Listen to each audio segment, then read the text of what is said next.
வணக்கம். இன்றைக்கு பேசில் லீவ்ஸ் எனப்படும் திருநீற்று பச்சிலையின் அற்புதமான மருத்துவ குணங்களை பற்றி பார்க்கலாம். சரும பிரச்சனைகளுக்கு மட்டும் இன்றி பல்வேறு நோய் பாதிப்புகளை தீர்க்கும் ஆற்றல் கொண்டது திருநீற்று பச்சிலை. இதன் விதைகள் சப்ஜா விதைகள் என்று அழைக்கப்படுகிறது. இம்மூலிகையில் vitamin A, calcium, potassium, manganese, சக்தி வாய்ந்த ஆன்டி ஆக்சிடென்ட்ஸ் குணங்களும் யூஜனால், ஜெரானியல் போன்ற இயற்கையான தாவர வேதிப்பொருட்களும் நிறைந்துள்ளன. இந்த மூலிகையில் பாக்டீரியா, வைரஸ், பூஞ்சை எதிர்ப்பு பண்புகள் அதிகம் நிறைந்துள்ளன.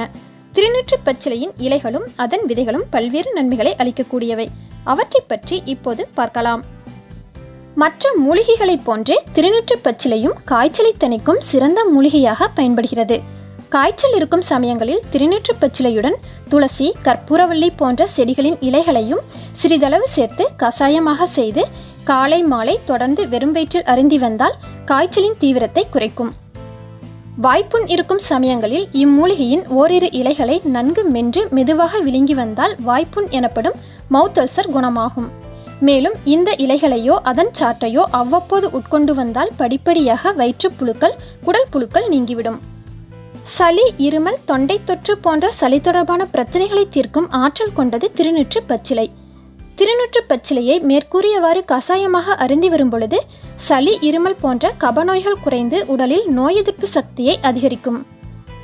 காயங்கள், புண்கள் போன்றவற்றின் மீது இம்மூலிகையின் இலைச்சாற்றை அடிக்கடி தடவி வரும் பொழுது குணமாகும். தேமல், அலர்ஜி, சொறி, கொப்புளம், முகப்பரு, கரும்புள்ளி போன்ற சரும நோய்களின் மீது திருநீற்று பச்சிலை சாற்றுடன் தூய கஸ்தூரி மஞ்சள் பொடியை கலந்து பூசி வரும் பொழுது நாளடைவில் குணமாகும்.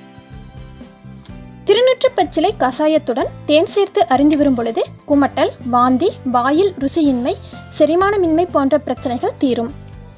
திருநீற்று பச்சிலை சாற்றை தலையில் தேய்த்து சிறிது நேரம் கழித்து தலை குளித்து வந்தால் பொடுகு பிரச்சனை குணமாகும். உடல் சூட்டினால் ஏற்படும் நோய்களுக்கு சப்ஜா விதைகள் எனப்படும் இதன் விதைகள் அருமருந்தாக பயன்படுகிறது. 1 ஸ்பூன் விதைகளை 1 டம்ளர் நீரில் இட்டு 2 மணி நேரம் ஊற வைத்து அதனுடன் பனங்கற்கண்டு சேர்த்து தினமும் அருந்தி வந்தால் அதிக உடற்சூடு, சிறுநீர் கடுப்பு, சிறுநீர்த்தாரை எரிச்சல், வயிற்றுக்கடுப்பு மற்றும் கோடை காலத்தில் உடல் சூட்டினால் ஏற்படும் பாதிப்புகள் நீங்கும். இவ்விதைகளில் அதிக அளவு நார்ச்சத்து நிறைந்துள்ளது. இந்த பானத்தை அருந்தி வரும் பொழுது மலச்சிக்கல் பிரச்சனையும் குணமாகும். குளிக்கும் நீரில் இதன் இலைகளை கசக்கி போட்டு அரை மணி நேரம் கழித்து குளித்து வந்தால் வியர்வை வாடை நீங்கி உடல் நல்ல நறுமணத்துடன் இருக்கும். இச்செடியின் இலைகளை சேகரித்து காய வைத்து பொடி செய்து தேநீராக செய்து சளி, காய்ச்சல் போன்ற பாதிப்புகளுக்கு பயன்படுத்தலாம். இந்த தேநீரை அவ்வப்பொழுது எடுத்துக்கொண்டால் உடலிற்கு புத்துணர்வையும் ஆற்றலையும் கொடுக்கும். காது வலி, இரைச்சல், காதில் சீல்வடிதல் போன்ற காது தொடர்பான பிரச்சனைகளுக்கு இதன் சாற்றினை ஓரிரு துளிகள் காலை மாலை காதில் விடும்பொழுது குணமாகும். இத்தனை மருத்துவ குணங்கள் நிறைந்த திருநீற்று பச்சிலை செடியை வீட்டிலேயே எளிதாக வளர்த்து பயன்படுத்துவதன் மூலம் எண்ணற்ற நன்மைகளை பெற்று உடல் ஆரோக்கியத்தை அதிகரிக்க முடியும். இந்த பதிவு பயனுள்ளதாக இருந்துச்சுன்னா லைக், ஷேர், கமெண்ட் பண்ணுங்க.